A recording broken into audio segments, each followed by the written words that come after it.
9h24, on est sur TV Finance en direct. On retrouve tout de suite notre expert de chez eToro, David Derry. David, on va parler avec vous des marchés US avec une volatilité qui est de retour cette semaine en raison de l'inflation élevée et les tensions géopolitiques, bien sûr, entre la Russie et l'Ukraine. Tout à fait, c'est une semaine assez compliquée, hein. Comme vous l'avez très bien dit justement au début, il y a eu deux raisons qui a réexpliqué cette baisse. La première, ça a été les tensions géopolitiques. On parle parfois dans les médias de Troisième Guerre mondiale qui serait en approche, et donc ça crée de la nervosité sur les marchés. Et la deuxième, c'est l'inflation record. Aux États-Unis, l'inflation elle a dépassé les 7%. On voit que c'est toujours plus important, et du coup ça crée de la pression baissière sur les marchés. L'inflation est tellement forte aux États-Unis que on a des hausses des taux qui devraient arriver pour justement venir contrôler tout ça. On a des marchés qui ont souffert et alors qu'ils démarraient plutôt bien le mois de février, parce qu'on avait démarré un rebond en ce début février, fin janvier, où on était venu rebondir sur les marchés américains, sur les trois principaux indices. Et là, on est venu corriger cette semaine, et on est venu perdre la hausse qu'on avait regagnée justement en ce début février, pour revenir au point bas de 2022 pour le moment. Donc si on regarde le Nasdaq, on voit qu'il n'a pas réussi à dépasser les 15 000 points, que malheureusement le 15 000 points a joué un rôle de résistance très important. Et donc on est venu corriger, on est là aux alentours de 14 500 points aujourd'hui pour le Nasdaq. On est à 14 417 points exactement. Pour le S&P, c'est pareil, hein, on voit que on a dépassé les 4500 points. Malheureusement, on n'a pas réussi à dépasser les 4600 points, et on est venu corriger juste un peu avant ces niveaux-là, pour revenir aujourd'hui aux alentours des 4435 points. Et pour le Dow Jones, si on regarde, on n'a pas réussi à rebondir au-dessus des 35 500 points. On est venu corriger, et on se retrouve aujourd'hui à 34 684 points.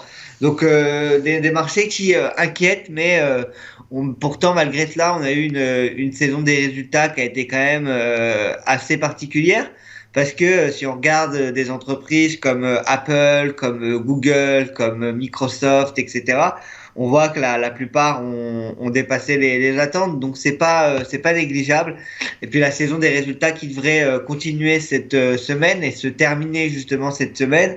On attend encore quelques résultats importants cette semaine. On attend notamment Nvidia qui perd plus de 20% depuis le début de l'année.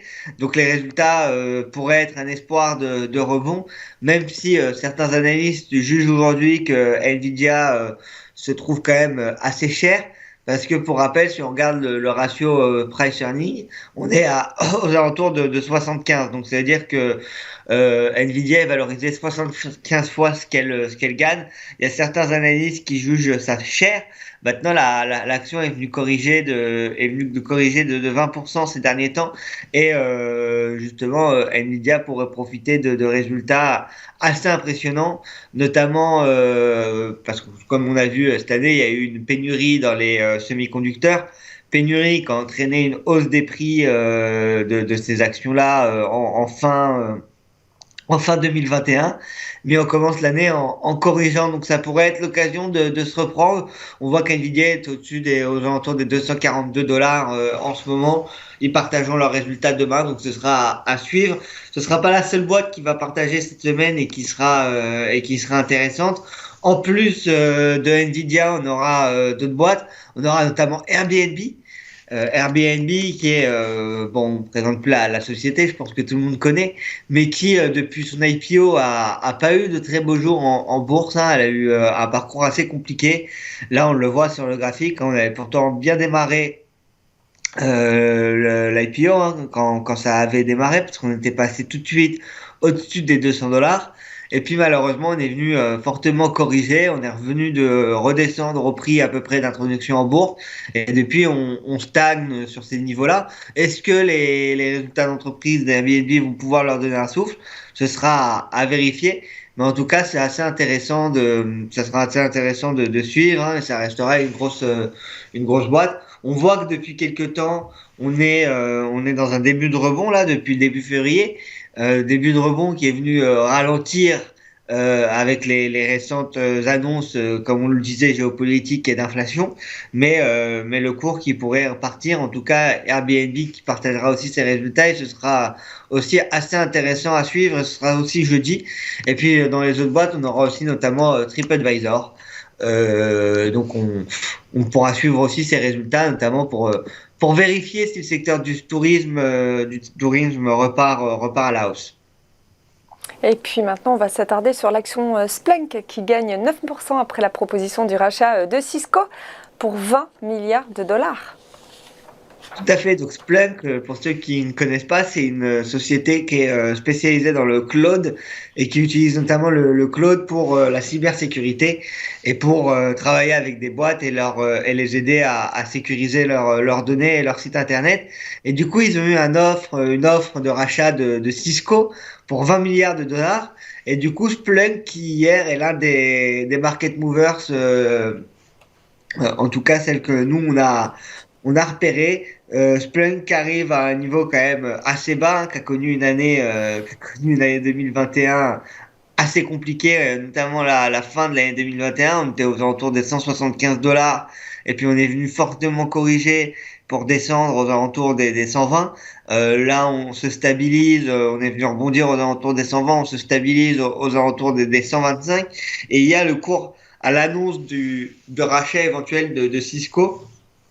Le cours gagnait 9,13%. Et donc c'était pas négligeable. Ça pourrait profiter justement de ce rachat. Au contraire, si on regarde la maison mère qui a elle décidé de racheter l'entreprise, elle perdait 1,34%.